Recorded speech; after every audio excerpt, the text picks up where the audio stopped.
He does radio on his own, so he knows what the fuck he doing. I'm weak. I was like, yeah, I was over here looking a little sad. I'm like, let me. Ladies and gentlemen, yes, we're laughing. Jesse from Hustle in Brooklyn has come to the sit down. Thank you for coming, sir. Yeah, I appreciate you. What's up, man? Can't complain, man. It's been a busy day, been a long day. How about you? Man, definitely been a long day. Kind of started a little bit late today because, last night I've been out all day moving around the city. What you did last night?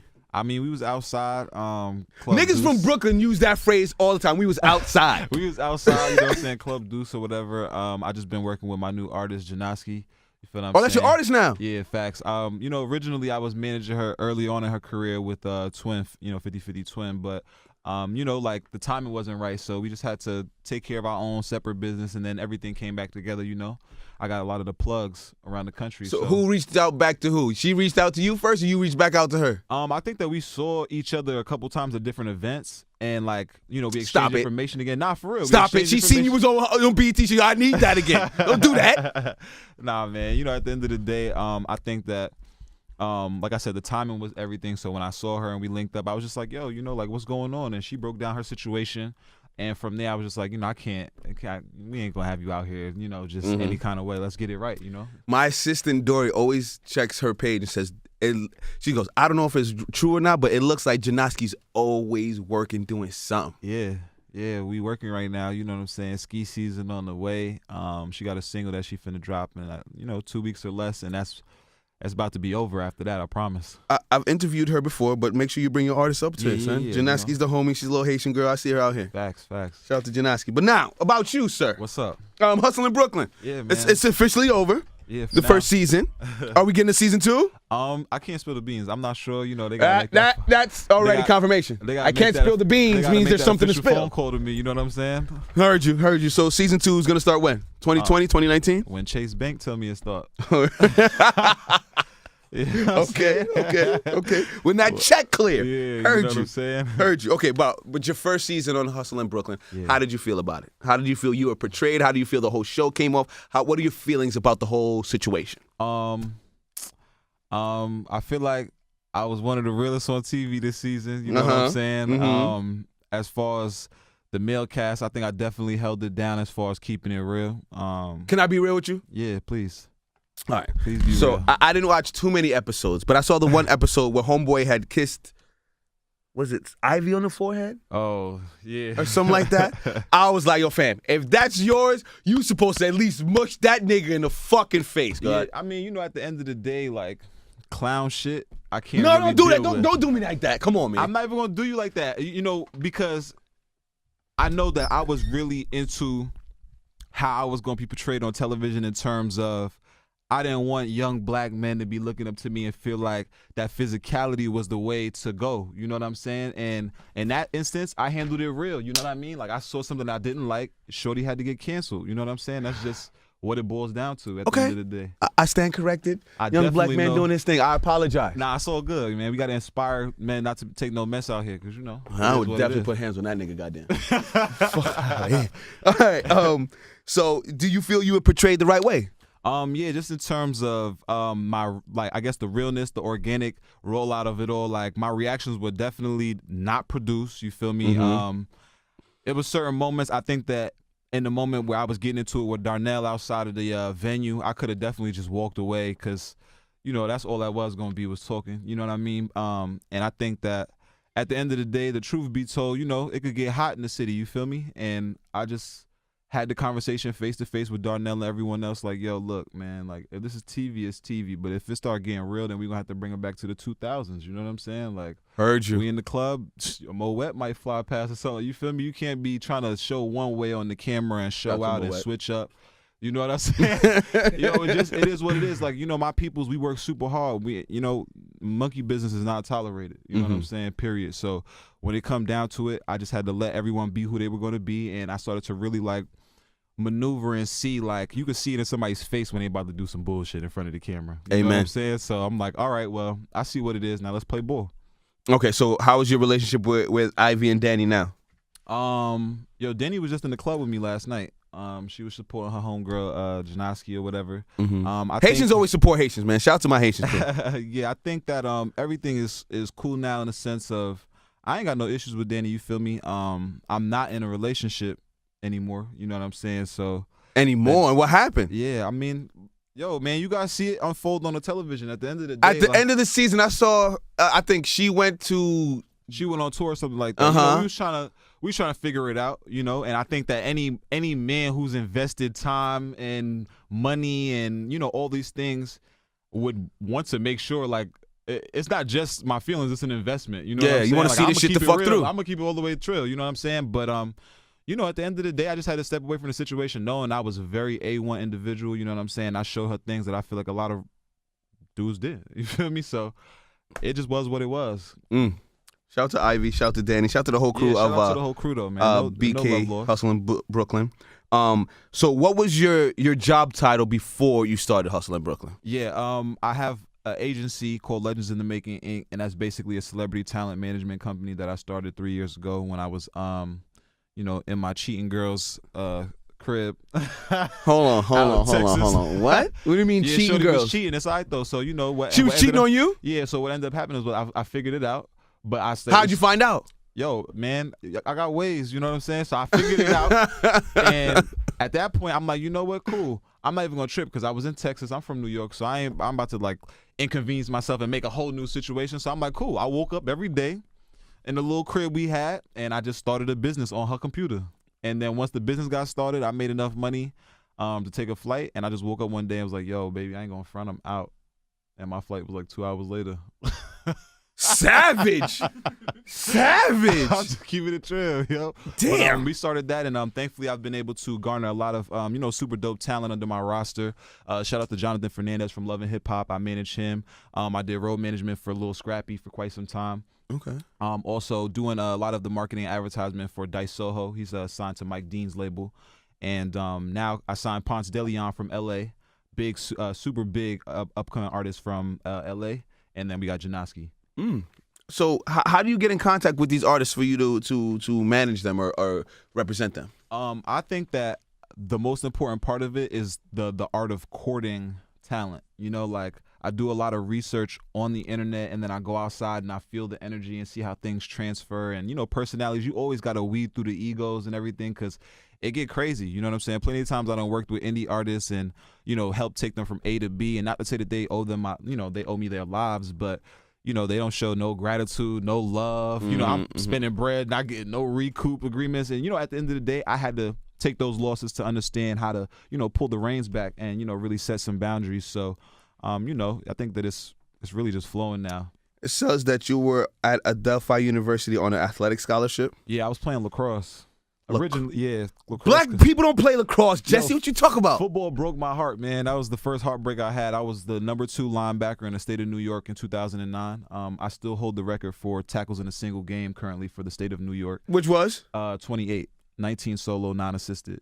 And nigga, know his stats, goddamn. I ain't mad at you. Yeah, I mean, you know, those are things that I'm super proud of. But at the end of the day, I was in my recruiting process, and I didn't have any family members involved with that. So when a person like Coach Chiswick calls my phone, defensive coordinator for Auburn University, I was trying to figure out what to do, you know, going back and forth. And then when the first time I heard, they were like, look, we signed the #1 and #2 linebackers out of Alabama, so we only really got $20,000 for you. But in that moment, if I had somebody or if I'd have known what I know now, I'd have taken the risk because I'd be in the league right now. But everything works out because I'm on TV, so, you know. Got you. God had a different path for you. Yeah, I don't feel left out. That's wild, boy, crazy. Yeah, man. So that's how I chose lacrosse. So okay. I'm sorry, this is off that. So you decided that football wasn't the path you were going to take because of certain scholarship opportunities that weren't given to you. Yeah. So what made you change to lacrosse? There's this game called the Governor's Bowl where it's Long Island versus New York, right? And if I'm on or from Long Island and so that means if I'm the #2 linebacker in the state of New York, I'm the #1 linebacker on Long Island, period. There's no other exception to that. So I had already lost the Piner Award, which is the best defensive player on Long Island, to a guard that played out inside linebacker. I played inside linebacker, but didn't even have 50 more tackles than me, nothing. So I lost that award. I don't know what happened. My coach didn't really vouch in that term. So White coach? Right. No, that wasn't a white coach. But just asking. Yeah, he was slacking regardless. So once that happened, the selections for the Governor Bowl came around, and I wasn't selected at all. So I didn't make all Long Island, but I made first team All State. Doesn't make sense at all. Not at all.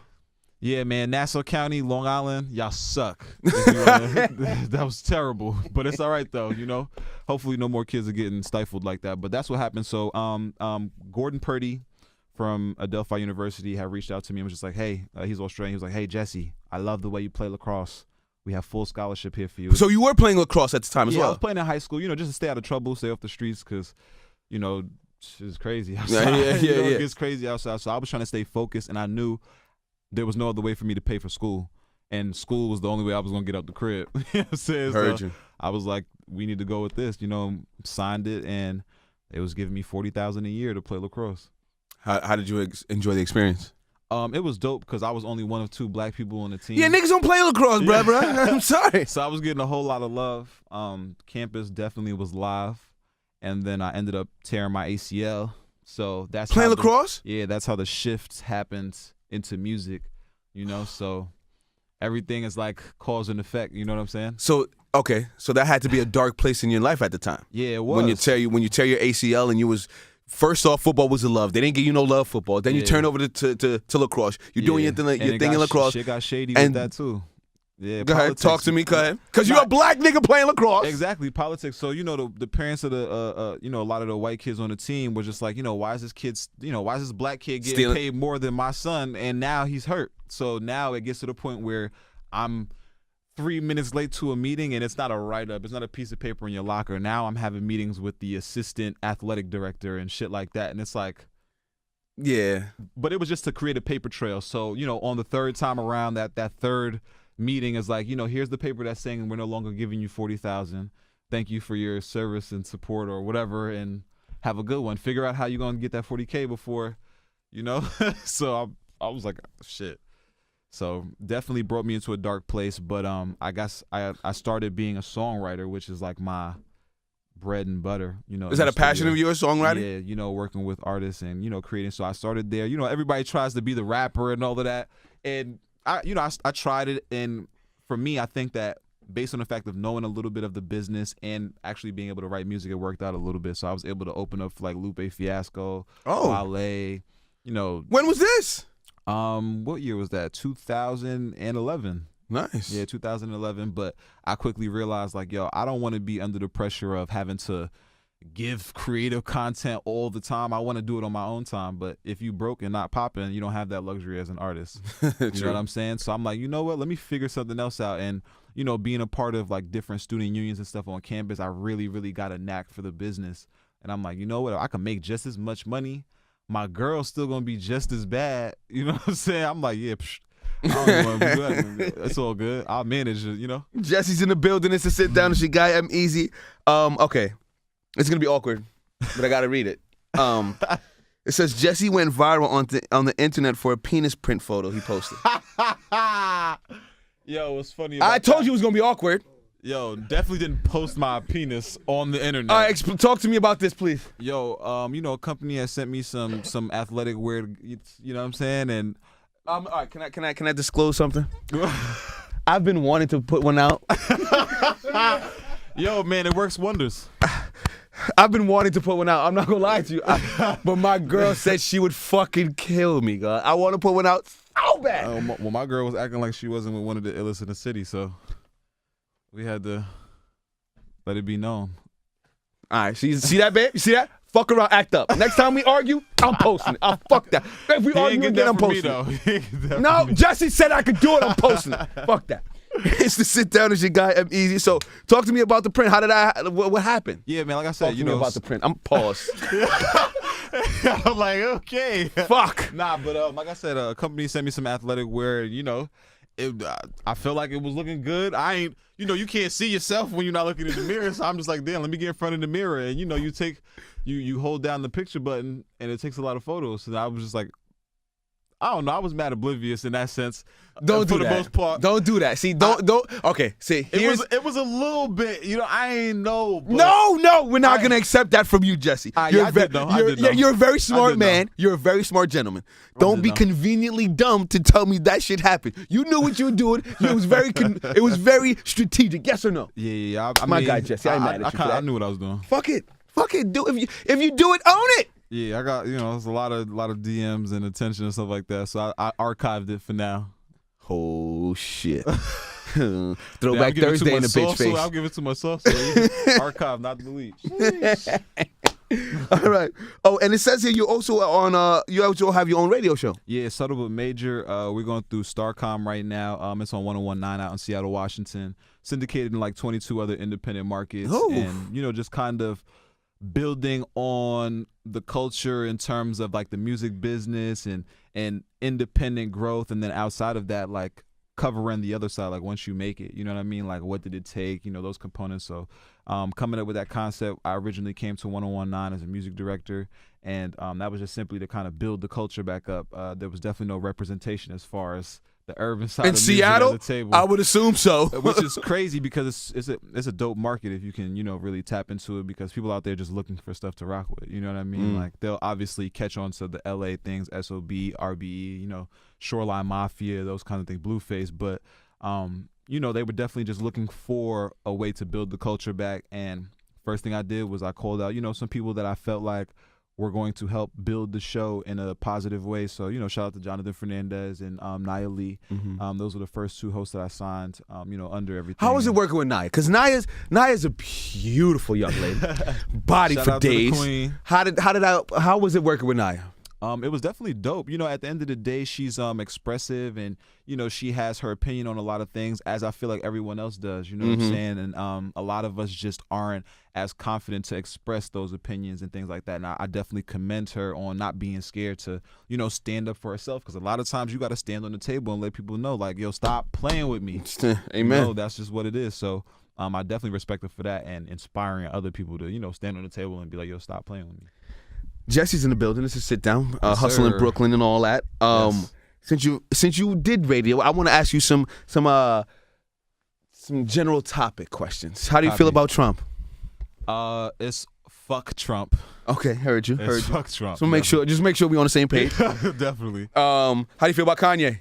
Yo, man, he is 1% away from canceled altogether, man. Really? Yo, I'm a Gemini, just like him. So Me too. I'm a Gemini / Cancer. I get the expressive-ness. I get sometimes you just want to let everybody know how you feeling on the inside. But then this shit, like when you start co-signing McDonald's and all that shit, like we can't push that in our culture. We already know what it is. At one point, maybe McDonald's was cool, you know what I'm saying, when everything was 100% beef and all of that. It was never 100% beef. There you have it. You know Stop what I'm saying? it. We was always on some bullshit. So now more than ever, him taking his platform to, perpetuate things like that and push that forward. We know, like, when celebrities go online, they're going, like, the people are going to listen to it. You know what I'm saying? So all he's doing now is helping to destroy my culture. So I can't consider him a brother if, Amen. you know what I mean? Like, he's allowing his ego to get in the way and not understanding. I'm not saying anything bad. I'm sure he's a great father, great man to everybody around him, taking care of his peoples. But when it comes to that, man, I can't rock with it because I'm always for the culture first. All right, so what are your thoughts on R. Kelly? Yeah, he's canceled for sure. He's canceled for You're sure. not listening to I got no a more. little sister. I got an older sister. I can't even say that my sister would have been in no situation like that. But when you think about it, at some point in time, like, you're not going to always be around. And if I can't trust an adult, you know what I'm saying, to be outside, because it takes a village, but I don't want Kels in my village. I ain't going to front. I'm just keeping it trail. You know what I'm saying? That's going to be a whole lot more That's a good one. issues. You feel me? So definitely I think that he's canceled because that shit is just unacceptable, and everybody around him, that shit is unacceptable, Sparkle included. How could you tell the world you saw this man's wife knocking at the door trying to get some water and all of this, and then after that you try to put your little niece No. See, that's not even where I'm mad at. I agree. Sparkle deserves some of that sauce crazy too. as hell, but here's the thing: man. introducing somebody to R. Kelly is not the problem. It's when she said she came into the studio and her 13-year-old niece is already sitting there. Fam, that next move is grab this little girl the fuck up out of here and look at you niggas like the fuck is going on here. That's a fact. The fact that you didn't pull that 13-year-old girl out at that moment is my problem. You introducing to him, it's R. Kelly. Everybody, no doubt. You knew what was going on. Absolutely. When you saw that 13-year-old, why not? Yeah. Jesse's in the building. It's a sit down. It's your guy EmEz. Okay, now that not loving hip hop. Now that Hustle in Brooklyn is done. Yeah. What's next for Jesse? Well, just I guess an exclusive announcement. You got the video rolling, bro? Oh, get him alive. Hold on. Shit. He said exclusive announcement. What you mean? What you mean? He said nah, but outside of that announcement, I'll wait a little bit. But just working on my clientele, you know what I'm saying, making sure that they have enough opportunities to go out there and show forth their talent, and just building and expanding, because real life, I want to change lives. Like, that's what I said to the executive producers when I first signed on to the show. I'm like, at the end of the day, I want to be able to change lives and increase the platform that I already have. But shout out to my business partner. We 50-50 on a label called Family First Records. Go ahead. I want to hear the announcement. I'm on my live now. We got a couple people. Jesse's in the building from Hustle in Brooklyn. Yeah, the guy's in the building. He's got an announcement. Go ahead. Yeah, but shout out to my brother, Grammy nominated, multi-platinum producer SK. We 50-50 on a label now called Family First Records, and he's out in Atlanta right now working on Jacquees' album. Oh. And, we working on a few big records. Shout out to Young Cross Beats. He on the Family First. And we got a record with CeeLo Green. You know what I'm saying? So, big things coming for 2019 and beyond. And I'm just hoping that we inspire everybody to go out there and really hustle. Stop talking about it. Like, that. I feel like that internet shit came, like, at the right time to help entrepreneurs. But at the same time, it gave a covering for a lot of, wolves in sheep clothing. So, definitely do more than you talk. And that's all. That's all. So, ladies and gentlemen, you heard it first. Yes, my sir. guy. Any last things you want to tell the people before we get up out of here? Yeah, man. Look into that camera. Tell them how to get on the wave, how to follow you, how to get in contact with you if they want to work and all that good stuff. Yeah, first things first. This ain't to nobody in particular, but don't call yourself a hit maker if you ain't making no hits. That's number one. Darnell! Don't act like you. Come on, bro. Damn. Come on, man. Shout out to Darnell. You go ahead. I ain't even bring that man up. But anyway. That's not who you were talking about? Maybe. Okay, no doubt. Heard you. Go to legendsindthemaking.us. That's the website, so you can find everything up to date with all of my fire clientele. Follow me on Instagram, Twitter, Snapchat at JB. That's UKNOJB. And you guys already know, man, it's Jesse from that hit show Hustle in Brooklyn, only on BET. I'm here at the sit down with my boy EmEz, man. Jesse, what you doing this weekend, son? You busy tonight or tomorrow night? Which one? Man, I'm trying to be outside. What's up, Easy? I got Cityscapes tomorrow. I'm gonna talk that Brooklyn talk. We outside tonight, goddamn. Yeah, let's make it Jesse happen. in the building. It's the Hustle in Brooklyn. Thank you for coming. Appreciate you, man. Let them know the Instagram and all that good stuff before we get up out of here. One more time, man. Follow me on Instagram and follow me on Twitter, Snapchat at JB. That's UKNOJB. And my website is legendsindthemaking.us. And we out here, ladies and gentlemen. That's just a sit down. Jesse, tell them we out. Yo, we out, baby. Fuck all the haters. You know who he's talking about again. Don't make me shout the nigga's name out. Don't do that. EmEz and tune in to the sit down. Gotta do it easy. That's what I'm doing.